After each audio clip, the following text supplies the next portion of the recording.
राकेश किंकरा। धन वृद्धा बल वृद्धा, कोई धन में बड़ा होता है, कोई बल में बड़ा होता है, कोई आयु में बड़ा होता है, लेकिन जो ज्ञान में बड़े होते हैं वो तो सबसे बड़े होते हैं। ब्रज की एक कहावत है महाराज, जाकी लाठी वाकी भैंस। धन वृद्धा बल वृद्धा, जिसके पास धन है लोग उसको सबसे बड़ा महान पुरुष मानते हैं, और धन वृद्धा बल वृद्धा, जिसके पास बल है तो अच्छे अच्छे भजनानंदी बलशाली को प्रणाम करते हैं महाराज, दंडवत करते हैं, डरते भी हैं। जिनके पास तो बल है सब कुछ की प्राप्ति है, बल हो गया तो सब कुछ हो गया, भले वो व्यक्ति बल का दुरुपयोग करे। लेकिन महाराज धन वृद्धा बल वृद्धा आयु वृद्धास्तथैवच, कोई आयु में बड़े होते हैं, संत महात्मा आयु में बड़े हैं, लेकिन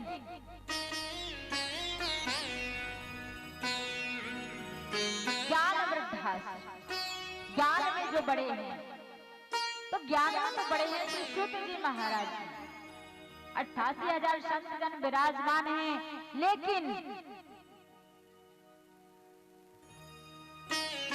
वो ज्ञान में सबसे बड़े हैं, इसलिए 88,000 संतगण उन्हें गुरु मान लिए। 88,000 संत कहते हैं महाराज, अज्ञान ध्वांत विध्वंस कोटि सूर्य समप्रभः, सताख्या ही कथा सारम मम कर्ण रसायनम। अब तो अज्ञानियों के अंधकार को मिटाने वाले करोड़ों सूर्य के समान हैं, जो कि प्रकाश ही प्रकाश भर दें उसके अंदर। आप तो महान विद्वान हैं महाराज, आप हमें भगवान की सुंदर कथा सुनाइए, और हमें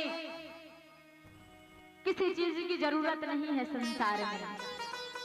इनके प्रश्नों को सुनकर बड़ा ही गदगद हो गए सूत जी महाराज जी। देखिए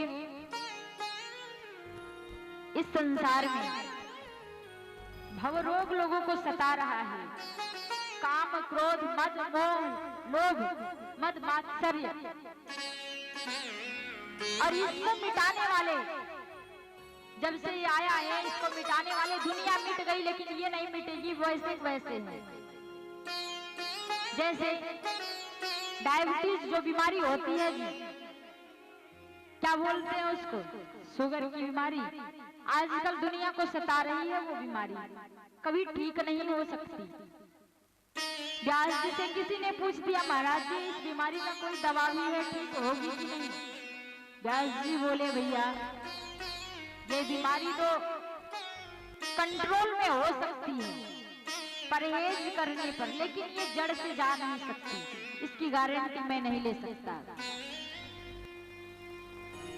कंट्रोल हो सकती है। देखिए काम क्रोध मद मोह लोभ मद मात्सर्य को मिटाने वाले मिट गए, स्वयं चले गए।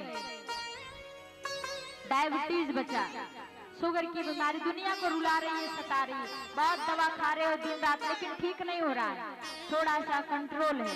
अब आप सोच रहे हो कि जीवन भर के लिए चला जाए, ये हो ही ना, तो इसके लिए आपको परहेज करना पड़ेगा, समय से दवा लेना पड़ेगा, तब जाकर धीरे धीरे धीरे धीरे ये कंट्रोल में आएगी।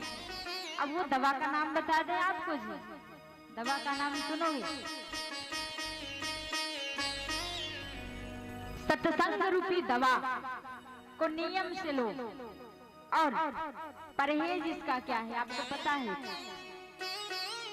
कुसंगतियों का परहेज, जो कुसंग हैं, बुरे लोग हैं, उनका त्याग करो और सत्संग रूपी दवा लो।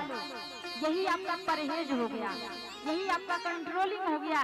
ये धीरे धीरे धीरे धीरे धीरे धीरे करके महाराज आपके डायबिटीज बीमारी क्या अच्छी अच्छी बीमारी को साफ कर देगी। बोलिए श्री वृंदावन बिहारी लाल की।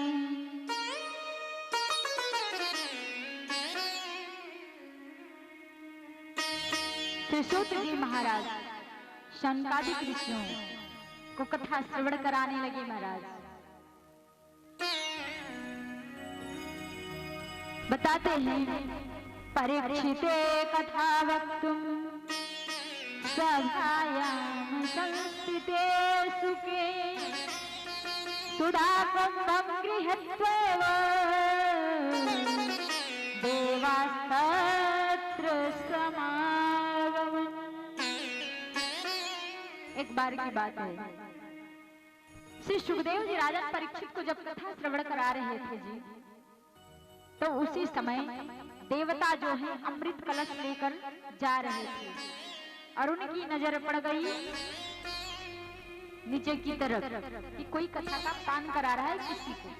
जैसे ही उन्हें खबर मिली कि श्रीमद् भागवत कथा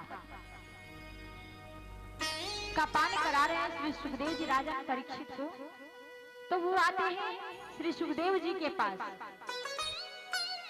श्री सुखदेव जी के पास आते हैं जी, पता है, कथा का पान करने के लिए।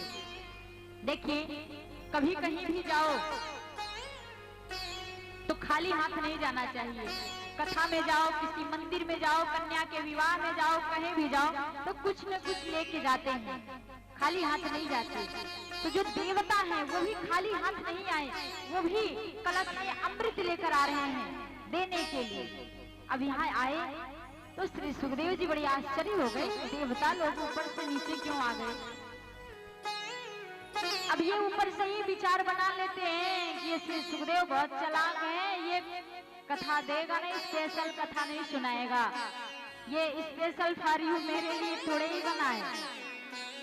तो उन्होंने क्या काम किया कि सुखदेव जी जो हैं वो मुझे स्पेशल भागवत सुनाएं, परीक्षित जी के साथ में नहीं सुनेंगे। तो एक काम करते हैं, चलते हैं पृथ्वी पर श्री सुखदेव जी को ही खरीद लेते हैं। खरीदने आए थे जी, अमृत देकर खरीदने के चक्कर में पड़े थे। अब जैसे ही कहते हैं कि महाराज जी आपके लिए हम कुछ लाए हैं, श्री सुखदेव जी बोले क्या लाए हो भाई देवताओं? बोले आपके लिए हमने अमृत लाया है। बोले इस अमृत का हम क्या करें? बोले आप एक काम करो, इस अमृत को ना ये राजा परीक्षित को जो कथा सुना रहे हो इनको पिला दो, और ये जो भागवत अमृत है ना ये हमें पिला दो, हम देवताओं को।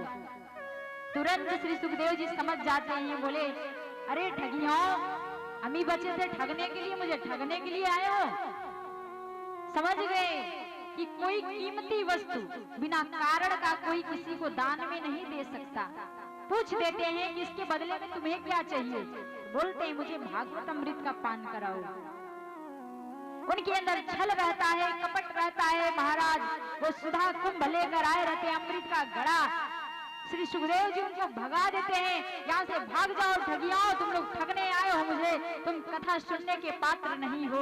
ये कथा हम केवल राजा परीक्षित को श्रवण कराएंगे, तुम्हारे अंदर कपट है। आप लोग विचार करो कि आप लोग कितनी पवित्र हो महाराज, आप लोग कितने पवित्र हैं, कितने वर्ष से कथा सुन रहे हैं। इस कथा के लिए देवी देवता तरस गए हैं। आप जब तक धरती पे श्रीमद् भागवत कथा का पान कर सकते हैं, आप गोलोक धाम जाएंगे, वहां भी आपको इस कथा को सुनने के लिए नहीं मिलेगा। गोलोक धाम में श्रीमद् भागवत कथा नहीं होती है, वहां से देवता यहाँ सुनने आए थे। बोलिए वृंदावन बिहारी लाल की जय हो। एक बार जोर से तो जयकारा लगाओ जी। एकादशी व्रत हो नहीं लग रहा है, 9 दिन से खाए पिए नहीं, नवरात्रि हो। बोलिए वृंदावन बिहारी लाल की। कितना भी कह दो भैया, आप लोग तो ऐसे ही हो। श्री सूत जी महाराज शौनकादिक ऋषियों को कथा श्रवण करा रहे हैं, और यही कथा श्री सुखदेव जी राजा परीक्षित को सुना रहे थे। अब सारे देवता रोते गिड़गिड़ाते ब्रह्मा जी के पास गए। महाराज जी देखिए इस भागवत में क्या है, उन्होंने मुझे भगा दिया, श्री सुखदेव जी ने मुझे भगा दिया। देखिए इसमें चेक करिए क्या है, बड़ी महिमा है क्या इसमें। जैसे ही ब्रह्मा जी इस बात को सुनते हैं, बोले एक काम करो, अभी थोड़ा शांति रखो, कुछ दिन बीतने दो। राजा परीक्षित को 7 दिन की कथा सुनने से क्या मिलेगा, उन्हें क्या प्राप्त होगा, उसका फल देखेंगे तो हम परीक्षा लेंगे।